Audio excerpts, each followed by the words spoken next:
Good morning, everybody, or good whatever time it is if you're watching on replay. My name is Matt Lingard, and I am chairing this session. I've got a couple of announcements to make before I introduce the speakers for this session. Firstly, just a reminder of the various hashtags and ways of getting help at the conference. And in particular, we wanted to thank our session sponsor for this session.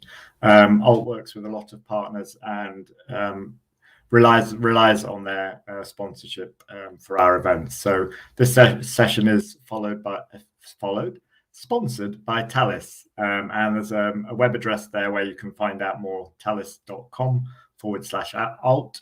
The session itself, I should say, is not about Talis, but they are kindly sponsoring it for us. So moving on to the main event now, I'd like to introduce you to Sarah Honeychurch. God, I'm all over the place this morning. Let me introduce you to Sarah Honeychurch and Wendy Taleo, who are going to give this morning's talk. And the title is on the screen. I hope you're in the right place. I will stop talking because I'm not doing very well of it and hand over. Hi, so I'm Sarah, or whatever you like, here with my friend Wendy, and we're going to talk to you about our presentation, which is Lines of Thought, the serendipitous emergence of collaborative learning. So how this all came about, we've watched a collaborative project unfold in ways that just continue to amaze us. And it's opened up for us and for a wider audience a conversation about the power of online collaborations and the adaptability of what we do for more formal models of learning. And what we're going to do today is we're going to talk you through the emergence of our poem and our project, talk a little bit about the theory behind it, and then show you some of the remixes that came out of it. Thanks, Sarah. On this slide, we're showing some of the statistics behind the poem that we're talking about. So the poem is called 106 Lines of Thought. It was created in February this year with 44 contributors, and we also acknowledge the lurkers that may have not chosen to put their name down. There's 106 lines in the poem, and it came about through a series of tweets, and because of the 9th birthday of Daily Creates in DS 106, there was over 4,000 edits on a Google Doc over a couple of days. And one of the lines in the poem is wrapping wings of hope around the world.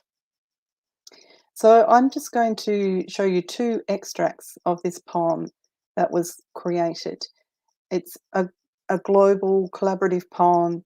It's beautiful, it's hopeful, it flies high, and it goes deep, and it starts with a bird. So you can see line numbers listed there, and you can imagine us watching this poem grow. It started with line 1. I'm just going to read the first couple of lines for you. A bird flying through the sky cuts through dark clouds, circling on wind drifts. Your mind shifts to stars. So we followed this and watched this grow. There's a section there on the left, and on the right there's another extract of line 25 through to 30. You can read the full poem in the blog there. So Sarah's just going to ask you these couple of questions. So as we go through our presentation, we'd like you to start thinking, what do you think? How do you feel about the practice of remix? How do you feel about remixing yourself? And how would you feel about doing this sort of thing with your students? And for us, this brings up questions about what is collaboration? And again, how do you feel about collaborating on projects? And how do you feel about getting students to collaborate? And we'll come back to all of this later. But for now, what we're going to do is we're going to talk through some of the theory that underpins all of this. So I'll have the next. Okay, so we have an awful lot of fun doing these collaborations, We and do. that's an end in itself. Following yourself is just a very important part of life. But underneath all of these practices is some serious pedagogy. And I'm just going to take a few minutes to go through all of these. We'll share the slides later. I've put references at the end so you can go and pick up on all of this, because it is an absolutely fascinating, rich stream. So we think the pedagogy that underpins this best is Constructionism, the Constructionism of Seymour Papert. Papert sometimes is paraphrased as being learning by doing, but he rejects this because he thinks it's more than just learning by doing. It's more than just active learning. And Berland, I think, captures this very nicely when he says in Constructionism, it's learning that occurs by creating personally meaningful, working artifacts with and for a community. And all of these three aspects are vital. It's personally meaningful, you're actually doing something and you're sharing it out with other people. So you're doing it collaboratively, you're getting feedback about it. When we do this, we talk about it as being remix. And Anna Smith and her colleagues have defined remix as the negotiation of meaning across modes, platforms, settings, tools, and media. And when you see the remixes, you'll see how important this is, because we do hop across lots and lots of different places and different tangents. Now, in Constructionism, we often talk about the practices we do as tinkering. And it is tinkering. It's rapidly iterating and reiterating through variations on a theme. But when we think about it as tinkering, it makes it sound quite trivial. So personally, I like to talk about this as being bricolage, because bricolage is a big word. It's a French word to start with. It's a serious word. And bricolage, it's very much tinkering. It takes objects that have been used before and reorganizes them within a new. So to go back to Anna et al.'s definition of remix, that very much to me, remix is bricolage. And the other good thing about all of this is it comes from an indie perspective. So it's not your sort of formal traditional learning, but it is learning that has a very serious point to it. It's a DIY culture. It's grassroots indie music. It's everything that really makes my heart sing. The really, really fundamental point of all of this is that it is emergent learning. And this really is learning that you can't script. So Mimi Ito talks about how adolescents learn in a participatory culture. You'll see them sort of sitting around on, I was going to say Facebook, but that's a bit old now. It's probably TikTok or whichever they're on now. And they are playing around. They're hanging out, they're messing about, they're geeking out. But it's not just fun, it is serious fun. And I think a quote from Terry Elliott absolutely encapsulates this for me. Terry talks about designing the first connected learning MOOC, which is one of the communities that Wendy and I belong to. And he talks about the idea that they couldn't design the MOOC. It wasn't just serious play. It was all the sitting around and talking to each other and reiterating and hanging out and geeking out on those mornings together and messing about on the river. And I think for me, this just encapsulates this emergent learning, that what you can do is, all you can do is provide spaces. You can give people permission, provide opportunities for these types of learning to happen. We often talk about it as rhizomatic learning, and a word that we use a lot is serendipity. That when you give yourselves permission to play, permission to fail, then serious learning can happen. It happens for us. And what we want to do is make this happen for others. And another really, really important point is, in order for this type of learning to happen, it has to be authentic. Can I have the next slide? Oh, that seems to have gone right to the end. Oh dear. So there's lots to say here. I'm not going to have time to talk all about authentic learning. The references are in there. But for us, what this brings up is questions about what is real academic practice. I've mentioned before that what we're doing isn't just fun, it's serious fun. I've talked about how it's underpinned by serious pedagogy.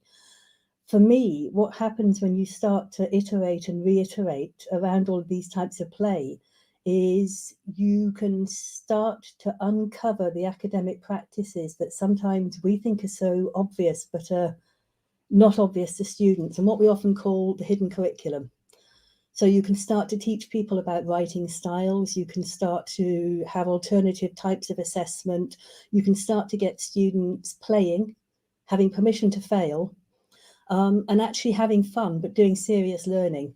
The other thing, of course, and I know here, is it starts to raise very, very serious questions about, because we want students to collaborate. We do a lot of work around active learning and collaboration with our students. And then certainly at my institution, we suddenly say to students, right, all that collaboration you've done, forget that. Now you need to write an individual assignment. And we actually put up videos for students telling them that they can't collaborate on revision notes. They have to do it all individually. And there's such a tension, I think, between the best practices that we know for collaboration and then how we assess students. So I really think that we need to start thinking about appropriate types of assessment that don't talk about cheating, but do talk about attributing and referencing. And they do what Jenkins does is like constructive versus destructive distribution. So when we remix, we honour the original participant. We don't talk about it as cheating. And what I'm going to do now is hand back to Wendy, and Wendy's going to talk about some of these actual remixes that we did. Thanks, Sarah. I'll push page down instead of end this time. So in this exercise, not only did we collaborate with 44 other people, or 42 other people, to create this poem, we went another step and opened it up for remixing. So Kevin created this word cloud by putting all the words of the 106 lines of the poem into a generator. And he commented that quite often word clouds didn't mean much or add much. But in this case, he felt that the word cloud really highlighted some of the things that he understood from the poem. And he went on to create some remixes based on this word cloud. I also use this word cloud in the what you can see here from SoundCloud, where we posted the audio recording. So the audio recording was an intentional design of a remix, if you like. We had the poem in a Google Doc, and we said, wouldn't it be fantastic to get some of the contributors to read the poem as an audio happening. Now, I'm going to try and play this, and if it doesn't work, that's fine. We'll share the link to it. So just one moment. I may need to share that.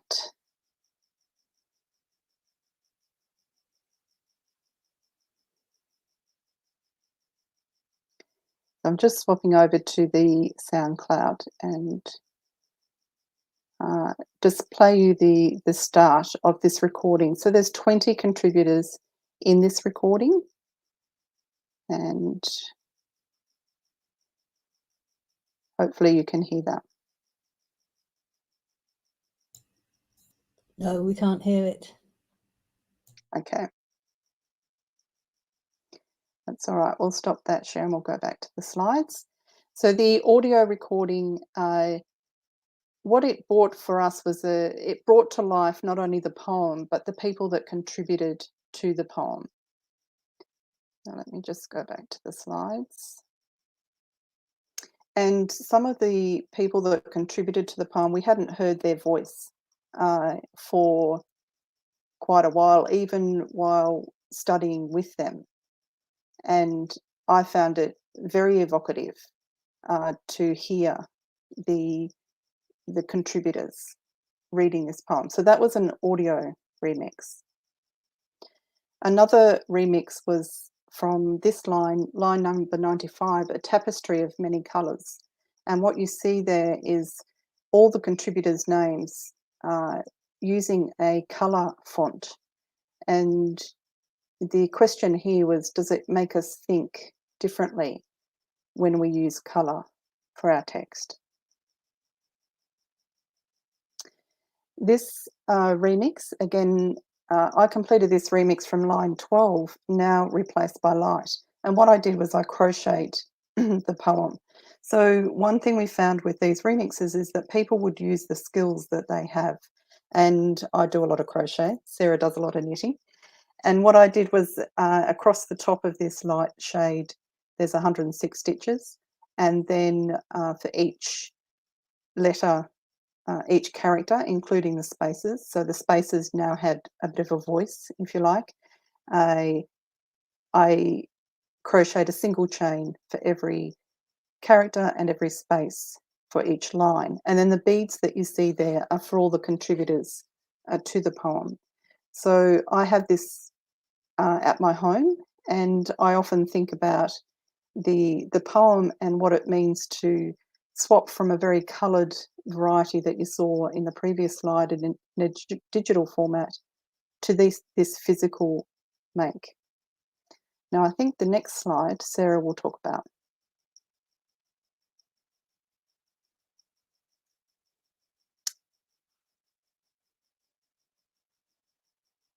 Sorry, I muted myself. So I just obsessed about some of the lines in this poem. So take this hammer, take this chisel, take some time to work alone. That's what I wanted to do. I was in the middle of a pandemic. I had Teams, I had email, I had everything shouting at me. And so I actually took some time to work alone. And I made a papier-mâché version of the plate. It took me some days to do it. I cut the poem, I printed the poem out several times, I chopped it up, I put it onto a papier-mâché plate. I got some beautiful, beautiful fountain pen ink, and I put that all over it. I varnished it, I put masking tape around it. I thoroughly, thoroughly enjoyed it. And as I did it, I started to think about the different ways of remix and the importance of personalizing it. This plate now just sits on my bookshelves, and it takes me back to this very, very happy time, and all of the learning that I was actually doing through it. And I think next we've got a video by Susan Spellman. Are you wanting to play a bit of this, Wendy? Let's see if it works. Yes, I will. Hopefully we've got sound shared here. Just tell me if you can hear it.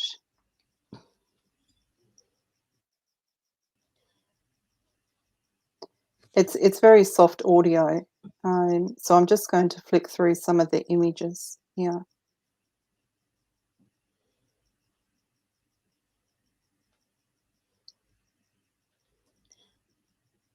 So what we love about this is the way that Susan has taken the words from the poem and put them over her own artwork and really, again, personalised it and made it into something totally beautiful and taken it into a different media.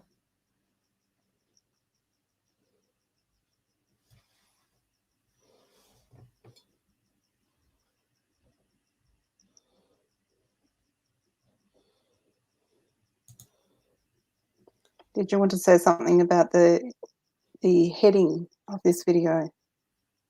Yeah, the creating is so good for your mental health, 2021. It's so good for your mental health, whatever year you do it. It really does highlight. I didn't realise how much I needed to do things like this until I had done them. And I remember commenting to Wendy and Kevin about just how much it had grounded me, and brought me back to myself. And that's a constant thing, that when we spoke to other participants, they said the same thing, that yes, it had really, really helped them. So I think there's one more that we want to show, and then we'll move to questions.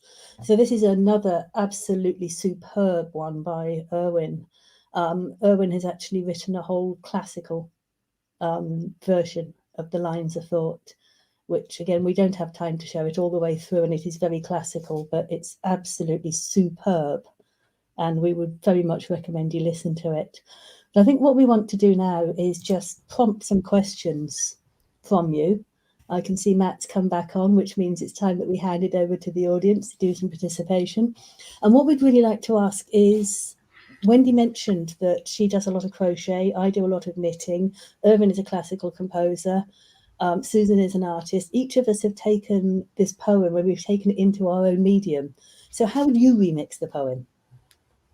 And how would you encourage others to remix? And I think we have a set of slides, the lines of thought reflect, and if any of you would like to add to those, we would love to hear from you. So Okay, just, thank you. Yeah, you Sorry, go, go Matt. ahead, Wendy.